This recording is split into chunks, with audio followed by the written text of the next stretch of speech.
Hello दोस्तों, आप अगर इस वीडियो को देख रहे हैं तो मैंने पिछली भी इसी चैप्टर की वीडियो अपलोड की है, उनको भी जाके देख लीजिए ताकि उनका भी पता चले कि उनमें मैंने कैसे पढ़ाया और इसमें कैसे पढ़ा रहा हूँ, है ना। तो अब मैं स्टार्ट करता हूँ वायरस, वायरॉइड, प्रियन और लाइकेन के बारे में बताता हूँ। ठीक है, बीएटेकर द्वारा सोचा गया 5 जगत वर्गीकरण में लाइकन, एकॉस्कीय वायरस, लाइकेन लाइकन एकॉस्कीय जीवन जैसे वायरस, वायरॉइड और फ्रियोन का उल्लेख नहीं किया गया है। मतलब उसने 5 जगत प्रणाली दे दी थी लेकिन इनके बारे में नहीं बताया। इसके संक्षिप्त में वर्णन नीचे दिया गया। हम सभी को कभी न कभी जुकाम, फ्लू से ग्रस्त हुए हैं। कि आप जानते हैं कि इसका वायरस कैसे प्रभावित करता है? वायरस का नाम वर्गीकरण में नहीं है क्योंकि ये वास्तविक जीव नहीं है। तो वायरस का नाम वर्गीकरण में क्यों नहीं है? क्योंकि जो है एक वास्तविक जीव नहीं है ना। इसलिए क्योंकि इसकी कोई कोशिका नहीं होती। क्योंकि कोशिका नहीं होती क्योंकि ये एक ऐसा जीव है जो शरीर के भीतर जाएगा ना तो ये एक्टिव फॉर्म हो जाएगा, और अगर शरीर से बाहर है तो क्या होगा? इनएक्टिव फॉर्म में रहेगा, है ना। तो इसलिए इसको क्या है, वर्गीकरण में नहीं रखा क्योंकि इसकी कोई जगह नहीं बनती थी उस जगह, है ना। तो अब अगला, सजीवों की कोशिका संरचना होती है लेकिन वायरस एकॉस्कीय है, यानी एसेलुलर, यूनिसेलुलर नहीं है, एसेलुलर है ना। जिसकी संरचना सजीव के बाहर रवेदार होती है। और ये याद रखने वाली चीज़ें हैं कि क्योंकि वायरस एकॉस्की है ना, जिसकी संरचना सजीव कोशिका के बाहर रवेदार होती है। रवेदार कहाँ होती है? सजीव कोशिका के बाहर।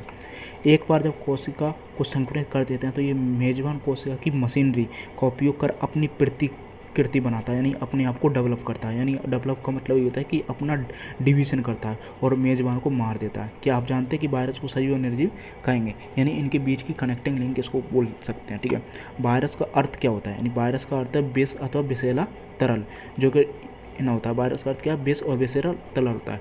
इवानोवस्की यानी 1892, है ना, ने तंबाकू के मौजिक रोग के रोगाणु को पहचाना। तंबाकू मौजिक रोग के रोगाणु किसने पहचाना? इवानोवस्की, जिन्हें वायरस नाम दिया। वायरस नाम किसने दे दिया? इवानोवस्की ने नाम दे दिया इसको, है ना। वायरस नाम किसने दिया? इवानोवस्की ने। कहाँ पे खोज की थी? तंबाकू के मौजिक रोग के बीज रोगाणु को पहचाना। कहाँ पे खोज की? तंबाकू के ऊपर वायरस नाम किया इवानोवस्की ने दिया था। ठीक है, इनका माप बैक्टीरिया से भी छोटा होता है क्योंकि ये बैक्टीरिया प्रूफ फिल्टर से भी निकल गए थे। और बेजरीनेक यानी MW बेजरीनेक 1898 से पता पाया कि संकुलित तंबाकू के पौधे का जो रस स्वास्थ्य तंबाकू पौधे को भी संकुलित करने में सक्षम है। मतलब कि क्या है कि इसने क्या होता है कि एक संक्रमित तंबाकू पौधे का जो रस निकाला यानी घोल निकाला, उसको स्वच्छ तंबाकू के पौधे में भी डाला, है ना। तो क्या है, ये दूसरे पौधे को भी संक्रमित कर दिया। ठीक है, ये किसने एक्सपेरिमेंट किया? बेजरीनेक ने। उन्होंने इस तरल रस को कंटेजियम बाइनम फ्लूइड, संक्रमित जीवित तरल, ये किसने बोला? कंटेजियम बाइनम फ्लूइड किसने बोला? ये बोला MW बेजरीनेक ने। कंटेजियम बाइनम फ्लूइड MW बेजरीनेक, और वायरस नाम दिया इवानोवस्की ने। ठीक है, WM स्टानले। अब स्टानले की बारी आई तो 1935 ने बताया कि वायरस को रवेदार बनाया जा सकता है, यानी वायरस को रवेदार बनाया जा सकता है। इस रवे में मुख्यतः इस जो रवा है ना, वायरस का जो प्रोटीन कोट होता है उसमें प्रोटीन होती है, यानी प्रोटीन कोट होता है, मुख्यतः प्रोटीन होता है। ये विशिष्ट मेजबान कोशिका के बाहर निष्क्रिय होते हैं और वायरस अविकल्पी परजीवी है। मतलब कि इसके पास कोई विकल्प नहीं है, ये परजीवी के रूप में ही में ही रहेगा, यानी अविकल्पी है ना, परजीवी होते हैं। ये मुख्यतः क्या पाया जाता है? इसके प्रोटीन पाया जाता है ना, और एविकली परजीवी है। किसने बताया? स्टानले। इसका क्रिस्टलीकरण भी किसने? स्टानले ने किया था। ठीक है, और कंटेजियम बाइनम फ्लूइड किसने बोला? कंटेजियम बाइनम फ्लूइड बोला MW बेजरीनेक ने, और वायरस नाम किसने दिया? इवानोवस्की ने दिया। वायरस में प्रोटीन के अतिरिक्त आनुवंशिक पदार्थ भी होता है जो RNA और DNA हो सकता है। यानी आनुवंशिक पदार्थ क्या हो सकता है? RNA हो सकता है और DNA हो सकता है ना। किसी भी वायरस में RNA अथवा DNA दोनों नहीं होते। एक ये लाइन बहुत ही इंपॉर्टेंट है कि RNA और DNA दोनों एक साथ नहीं पा सकते, है ना। कि RNA और DNA होते हैं आनुवंशिक पदार्थ, लेकिन RNA और DNA एक साथ नहीं पाए जा सकते। वायरस के केंद्र की प्रोटीन जिसको न्यूक्लियो प्रोटीन बोलते हैं, और इसका आनुवंशिक पदार्थ संक्रामक होता है, यानी। तो इसमें क्या है कि संक्रामक पदार्थ कौन सा है, यानी वायरस का जो संक्रामक पार्ट कौन सा है? वायरस का संक्रामक पार्ट होता है न्यूक्लियो प्रोटीन, और इसका आनुवंशिक पदार्थ संक्रामक होता है। प्राय सभी पादप वायरस में एक लड़ी वाला आरएनए होता है। यानी जो सभी पादप होते हैं, जो पादप को संक्रमित करने वाला होता है ना वायरस, उसमें आरएनए पाया जाता है, यानी वो सिंगल स्टैंडर्ड आरएनए, यानी कि जो किसको पादप को संक्रमण करता है उसको सिंगल स्टैंडर्ड आरएनए पाया जाता है। और सभी जंतु में एक या दो ही लड़ी वाला आरएनए अथवा डीएनए होता है। यानी जो जंतु को संक्रमण करेगा उसमें डबल स्टैंडर्ड या सिंगल स्टैंडर्ड डीएनए या आरएनए होता है ना, डीएनए या आरएनए होता है। यानी double standard, single standard DNA या आरएनए। और पादप में तो ये बोल रखा है कि पादप में तो प्राय क्या होता है, सिंगल स्टैंडर्ड आरएनए पाया जाता है। बैक्टीरियल वायरस अथवा जीवाणुभोजी, यानी बैक्टीरियोफेज, जो बैक्टीरिया पर संक्रमण करता है, यानी जो जीवाणुभोजी कौन है, जो बैक्टीरिया को संक्रमित करता है उसको जीवाणुभोजी हो जाता है। वो डबल स्टैंडर्ड डीएनए वाला वायरस होता है, ठीक है, जो क्या होता है जीवाणुभोजी। यानी ये मैं इसलिए बता रहा हूँ कि आप इनको याद रख सको, इसलिए बता रहा हूँ कि अगर जो जीवाणुभोजी वाला है, जीवाणुभोजी ना, जो जीवाणुभोजी कौन, जो बैक्टीरिया में संक्रमण करता है उसको डबल स्टैंडर्ड डीएनए पाया जाता है ना। प्रोटीन के आवरण को कैस्पिड बोलते हैं। इसके प्रोटीन के आवरण को क्या बोला जाता है, कैस्पिड बोला जाता है। और ये छोटी छोटी उपेक्षाएं जिन्हें कैप्सोमियर कहते हैं उससे बना होता है ना। कैप्सिड न्यूक्लिक एसिड को संग्रहित करता है, यानी उसके आनुवंशिक पदार्थ को प्रोटेक्शन का कार्य करता है। और जो कैप्सिड होता है कुंडलिनी रूप में हो सकता है या बहुपलक ज्यामिति के रूप में हो सकता है, यानी कुंडलिनी अथवा बहुपलक ज्यामिति के रूप में हो सकता है। वायरस से मम्पस, चेचक, हर्पीज, इन्फ्लुएंजा नामक रोग होते हैं। मनुष्य में एड्स जो वायरस के कारण होता है, एड्स भी वायरस के कारण होता है। तो वायरस के कारण एनसीईआरटी में कितनी डिजीज दे दी, मम्पस, चेचक, हर्पीज, इन्फ्लुएंजा और वायरस। तो पूछ लेगा कि इनमें से कौन सी डिजीज है जो वायरस के कारण होती है, इसलिए इसको याद रख लेना। पौधे में मोजेक बनना, पौधे में कौन सी बीमारी, मोजेक बनना, पत्तियों का मुड़ना, कुंचन, पीला होना, शिष्ट सिरा स्पष्टता, बोना अथवा अवरोध वृद्धि होना इसके लक्षण होते हैं। सिरा स्पष्टता मतलब ये होता है कि पौधे में जो होती है, ठीक है, पत्ती है, जो पौधे की पत्ती है ना, उसकी जो पौधे की पत्ती होती है, ठीक है, उसमें जो सिराएँ पाई जाती है ना, वो क्या होता है कि डोमिनेंट हो जाती हैं। तो मतलब कि डोमिनेंट दिखने लग जाती हैं। यानी वैसे तुम्हें ग्रीन लीफ में सिराएँ इतनी अच्छी तरीके से नहीं लिखेंगे, लेकिन सिरा स्पष्टता में ये अच्छी तरीके से दिखने लगेगी। और सिरा स्पष्टता में ये अच्छे से दिखने लग जाएगी,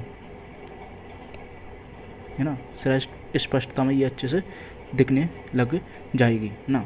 तो ये उसी के बारे में बात कर रहा है कि सिरा स्पष्टता में ये अच्छी तरह से दिखने लग जाएगी। तो पौधे के अंदर कौन कौन सी बीमारी होती है, मोजेक बनना, पत्तियों का मुड़ना, कुंचन, पीला होना, सिरा स्पष्टता, बोना और अवरोध वृद्धि किसके कारण होते हैं, वायरस के कारण होते हैं। अब है ना, वायरस के अब यहाँ पे क्या 2 डायग्राम दे रखे हैं जो इम्पोर्टेंट है। यानी कौन कौन से, एक तो जीवाणुभोजी के बारे में बता रखा है। जीवाणुभोजी कौन सा है, जो बैक्टीरिया को संक्रमण करता है ना। तो इसके ये है कि ये पूछ लेगा कि ये स्ट्रक्चर कौन सी है, ये स्ट्रक्चर कौन सी है, ये स्ट्रक्चर कौन सी है और ये स्ट्रक्चर कौन सी है। तो इनका याद रखना कि इनको ABCD करके पूछ लेगा, या पूछ लेगा कि ये डायग्राम दे दे कि ये कौन सा है, ठीक है। और ये कैप्सिड के बारे में बताया गया। और यहाँ पर ये याद रखना कि आपको पता है ना कि वायरस में डीएनए और आरएनए आनुवंशिक पदार्थ हो रहा है, लेकिन यहाँ पर अगर ये दे रखा है टोबैको मोजेक वायरस का TMV, है ना, तो टोबैको मोजेक वायरस में आरएनए को बताया गया है, डीएनए यहाँ पर आरएनए को बताया गया है, डीएनए यहाँ पे नहीं है, ठीक है, डीएनए यहाँ नहीं है। आप इस डीएनए को नहीं बताओगे, डीएनए नहीं है यहाँ, है ना। अब आगे बढ़ते हैं।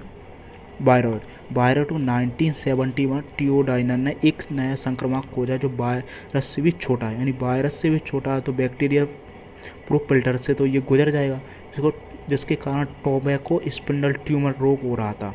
वायरॉइडों में आरएनए और प्रोटीन आवर ऐसा जो वायरस में पाए जाते हैं इनका अभाव होता है।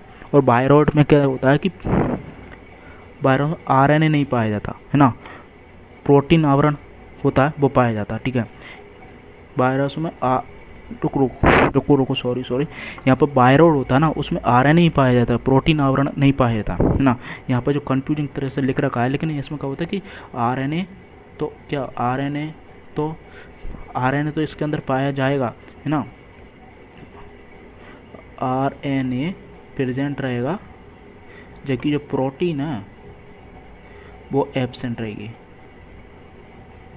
ना, उनका अभाव होता है। इसलिए वायरॉइड को नाम से जाना जाता है। वायरॉइड के आरएनए का आणविक भार कम होता है। जो वायरॉइड है ना, उसके आरएनए का आणविक भार कम होता है, ये याद रखना, ये भी लाइन सीधा उठ के आती है, कोई वो वाली बात नहीं है। आप इजी रूप से अगर अच्छे से याद है, आपको पता है कि ये लाइन आती है, तो आप इसको आसानी से कर दोगे। इसलिए मैं यहाँ पर वही लाइनें मेनली रूप से अंडरलाइन करता हूँ जो कि आई हुई है क्वेश्चन में, इसलिए मैं उन्हीं लाइनों को अंडरलाइन करता हूँ और उन्हीं लाइनों पर ज़्यादा फोकस करता हूँ। अगर ये चैनल आपको पसंद आ रहा है ना, तो इसको लाइक कीजिए, शेयर कीजिए और सब्सक्राइब कीजिए चैनल को, है ना। अब आगे बढ़ता हूँ। प्रियोन। आधुनिक चिकित्सा में कुछ संक्रामक न्यूरोलॉजिकल बीमारी असामान्य रूप से फोल्ड प्रोटीन वाले कारकों द्वारा प्रेषित पाई गई हैं। प्रोटीन कारक यानी प्रियोन किससे होता है? प्रोटीन। पी से मतलब प्रियोन, पी से मतलब प्रोटीन, है ना। इन कारकों के आकार वायरस के आकार के समान होते हैं ना। तो ये तो है कि इनके कारकों का आकार किसके वायरस के आकार के समान होते हैं। तो वायरस तो ये क्या हो, प्रियोन से भी छोटा हो गया वायरॉइड, है ना। क्योंकि वायरस छोटा है तो प्रियोन से अपने आप छोटा हो गया, क्योंकि प्रियोन और वायरस बराबर आकार के हैं। तो ये किससे छोटा हो गया? वायरॉइड प्रियोन से भी छोटा हो गया, ठीक है, ये याद रख लेना। प्रियोन द्वारा प्राणियों में होने वाली सबसे उल्लेखनीय बीमाणु क्या है? एंजियोस्पर्म एंसिपिलोपैथी, स्पंजियोफॉर्म एंसिपिलोपैथी, किसके अंदर? प्राणियों के अंदर, ठीक है। आमतौर पर मवेशियों में मैटकाउ रोग कहा जाता है और मनुष्य में इसका सामान्य CR जैकब क्रुचफील्ड जैकब डिजीज है ना। जो इसके अंदर मनुष्य के अंदर बोला गया है इसको, यानी मनुष्य के अंदर क्या बोला है? क्रुचफील्ड जैकब डिजीज मनुष्य के अंदर बोला गया है इसको, है ना। और मवेशियों में मैटकाउ होती है और स्पंजियोसर एंसिपिलोपैथी प्राणियों में होने वाली सबसे उल्लेखनीय बेवाइन एंजियोस्पर्म एंसिपिलोपैथी है। और आमतौर पर मवेशियों में मैटकाउ बोला जाता है और मनुष्य में जैकब फील्ड बोला जाता है। अब आता है लाइकेन सहवाग और कवक के सहजीवी सहवास पारस्परिक क्रियाओं के द्वारा होता है। लाइकेन में कवक और शैवाल होते हैं। शैवाल घटक को क्या शैवलांश बोला जाता है, यानी शैवाल घटक मतलब शैवलांश, और कवक घटक मतलब एक कवकांश, यानी माई को किसको बोला जाता है? कवक को ही बोला जाता है, नहीं कवकांश हो गया। ये देख शैवाल है तो शैवाल में क्लोरोफिल पाया जाता है, तो ये स्वपोषी कौन होगा? इसका शैवलांश भाग स्वपोषी होगा और परपोषी कौन होगा? कवक भाग परपोषी होगा। यानी शैवाल पंजाई के लिए भोजन संश्लेषित करता है, क्योंकि ये स्वपोषी है तो क्या करेगा? शैवाल क्या कवक के लिए भोजन देगा और कवक शैवाल के लिए आश्रय देता है। तो ये इंपॉर्टेंट याद रखना कि शैवाल का काम क्या है लाइकेन के अंदर और कवक का कार्य क्या है ना। वो आश्रय देता है एवं खनिज और जल का अपशोषण करता है, यानी ये वाला कार्य किसका हो गया? कवक का हो गया। और भोजन का संश्लेषण करना कार्य किसका हो गया? शैवाल का हो गया। इनका सेवा इतना घनिष्ठ होता है कि यदि प्रकृति में लाइकेन को देख लें तो अनुमान लगाना असंभव है कि इनमें से दो जीव हैं। लाइकेन प्रदूषण के बहुत अच्छे संकेतक होते हैं, ये प्रदूषित क्षेत्रों में नहीं पाया जाता। ये लाइन वेरी वेरी इंपॉर्टेंट है, ठीक है। ये प्रदूषित क्षेत्रों में कौन लाइकेन पाया नहीं जाता। अब यहाँ पे ये चैप्टर ख़त्म हो गया है, लेकिन इसके बारे में और बता देता हूँ कि यानी समरी क्या है इसकी, है ना। सरल आकार लक्षणों पर पादपों और प्राणियों को वर्गीकरण सर्वप्रथम किसने किया? अरस्तु ने। यानी पादपों वर्गीकरण किसने किया? अरस्तु ने किया था। बाद में लिनियस द्वारा जीवधारियों को प्लांटी और एनिवेरियम जगत में वर्गीकृत किया। बीटीकरण के बाद 5 जगत प्राणी किसने दी? बीटीकरण। तो यहाँ पर 3 क्वेश्चन तो सीधे वहाँ पर इतने लिखा पढ़ी की थी, इसके चक्कर में यहाँ पर अरस्तु ने सबसे पहले बताया, फिर किसने? कैरोलस नीडियस ने बताया, फिर RH बीटीकरण बता दिया ना। 5 जगत वर्गीकरण में मोनेरा था, प्रोटिस्टा, पंजाई, प्लांटी, एनिमिलिया। 5 जगत वर्गीकरण के मुख्य मापदंड कोशिका की संरचना, दैहिक संगठन, पोषण, प्रजनन की विधि और जाति वृद्धि संबंध। यानी याद रखना कि जाति वृद्धि संबंध को भी यहाँ पर याद रखा गया है RH बीटीकरण के द्वारा। 5 जगत वर्गीकरण के अंदर बैक्टीरिया को मोनेरा जगत में रखा गया है जो विश्वव्यापी है।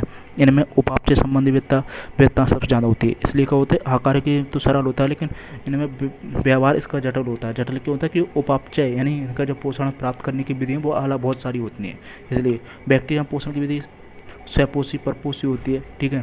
प्रोटिस्टा जगत में क्राइसोपाइटा, डायनोफिलेज, यूग्लिनोइड, अपंका और प्रोटो जैसे एक कोश की यूकेरियोटिक जीवधारी शामिल होते हैं। प्रोटिस्टा जीवधारियों कोशिका में संगठित केंद्रक एवं कोशिका के झिल्लीबद्ध होते हैं। इनमें प्रजनन अलिंग को लिंग दोनों प्रकार का होता है। प्रोटिस्टा के अंदर फंजाई कवक जगत की संरचना और आवास में बहुत भिन्नता होती है। ये इसकी लाइन इंपॉर्टेंट है कि फंजाई जगत की संरचना आवास में बहुत भिन्नता होती है। अधिकांश कवक में मृतजीवी प्रकार का पोषण होता है। अलैंगिक और लैंगिक दोनों प्रकार जनन पाया जाता है। इसके अंतर्गत 4 वर्ग पाइकोमासिटीज, एस्कोमासिटीज, बेसिडियोमाइसीट, ड्यूटोरोमाइसीट आते हैं। प्लांटी जगत में सभी यूकैरियोटिक क्लोरोफिल युक्त जीव आते हैं, है ना। शैवाल, ब्रायोपाइटा, टेरिडोपाइटा, जिम्नोस्पर्म और एंजियोस्पर्म किसके अंदर, प्लांटी के अंदर आते हैं। पौधे के जीवन चक्र में युग्मकोद्भिद और बीजाणुद्भिद एकांतरण होता है, यानी पीढ़ी एकांतरण पाया जाता है। परपोषित यूकैरियोट बहुकोष के जीवों को जिनमें कोशिका भित्ति नहीं होती उनको एनीमिलिया किंगडम में रखा गया है। इन जीवों में पोषण प्राणी सम होता है, प्राणी सम मतलब कि दूसरे से ही प्राप्त करते हैं ये लोग। इन्हें प्राय लैंगिक जनन होता है। कुछ एकोष के जिस वायरस, ब्रोड, लाइकेन को वर्गीकरण 5 जगत प्रणाली में नहीं रखा गया है ना। एकोष के जीव, वायरस, ब्रोड, लाइकेन को इसके अंदर नहीं रखा गया है। अब आपने अगर ये पढ़ लिया है पूरा, है ना, तो अगर मेरा चैनल अच्छा लग रहा है, मैं आगे ऐसी वीडियो और बनाता रहूँ, तो इस चैनल को आप लाइक कीजिए, सब्सक्राइब कीजिए और शेयर कीजिए ताकि और लोगों की भी मदद हो सके। मैंने इस चैनल को पहले तो मतलब कि इन वीडियो को पहले पार्टों में बना रहा हूँ ताकि आपको पढ़ने में आसानी रहे, बर्डन ना लगे, इसलिए इसको पार्टों में बना गया। मैं एक बार और इसमें क्या करूँगा कि पूरा एक साथ सारी वीडियो को एक साथ मतलब कि पूरे का जो चैप्टर है उसका जिसमें अंडरलाइन करके एक साथ आपको और दे दूँगा, एक बार और पढ़ा दूँगा, मतलब एक चैप्टर को 2 बार पढ़ाऊँगा, है ना। थैंक यू, धन्यवाद।